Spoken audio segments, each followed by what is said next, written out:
De l'autre côté, par Gwendoline Mesley. Maria est sur le point de s'endormir. Elle repense aux dernières semaines et à toutes les difficultés auxquelles elle a dû faire face.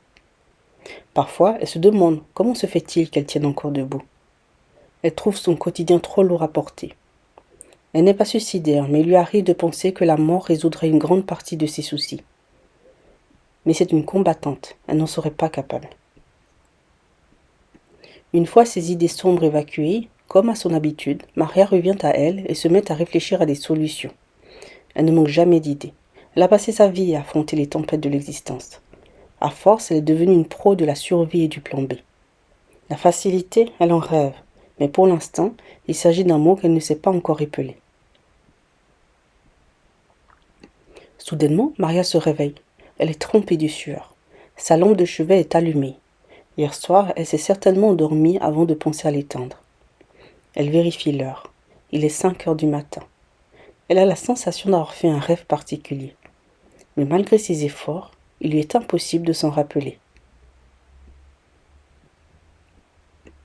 Maria se lève pour aller boire et enfiler des vêtements secs. Au moment où elle pose la main sur la poignée de la porte de sa chambre, le sol se met à trembler sous ses pieds. Elle a à peine le temps de se demander ce qui se passe que la secousse est déjà terminée. Maria retourne au lit et tente de se rendormir.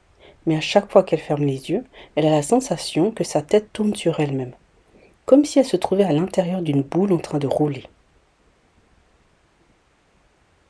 Aux environs de 9 heures, Maria se réveille naturellement.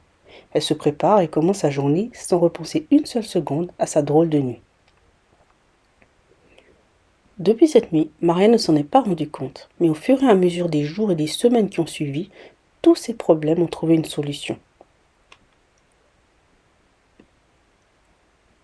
Quelques mois plus tard, Maria rencontre Sam. Cela faisait longtemps qu'elle n'avait pas eu l'occasion d'échanger avec une personne aussi agréable, une personne aussi humaine. À force d'être confrontée à des personnalités manipulatrices et pour la plupart mal intentionnées, elle a développé des capacités inconscientes d'analyse verbale et gestuelle. Elle en a même fait son métier. Mais avec Sam, Maria ne détecte rien de malsain. Il a vraiment l'air bienveillant. Il ne fait pas semblant. Depuis leur rencontre, Maria et Sam se retrouvent régulièrement autour d'un café. Et ainsi, ils rigolent et refont le monde. Il est l'ami qu'elle a toujours attendu. Un jour, Sam lui raconte un de ses rêves particulièrement troublants. J'ai vu 2 loups blancs. À la suite d'un tremblement de terre, la forêt dans laquelle ils se trouvaient s'est mise à brûler et à s'effondrer sur elle-même. C'est comme si leur monde était en train de disparaître. Pour se sauver, ils n'avaient pas le choix. Ils devaient sauter à travers un miroir qui se trouvait là. De l'autre côté du miroir, les 2 loups se sont retrouvés à nouveau dans une forêt. Il s'agissait de la même forêt. Par peur, les 2 loups l'ont parcouru de long en large. Mais pas de tremblement de terre, pas de feu et pas d'effondrement. C'était la même forêt, mais en mieux. Leur habitat était au même endroit, mais plus confortable. La meute semblait être identique, mais certains membres déplaisants n'étaient plus là. Et les proies n'avaient jamais été aussi nombreuses et faciles à chasser. On aurait dit qu'ils avaient changé de réalité.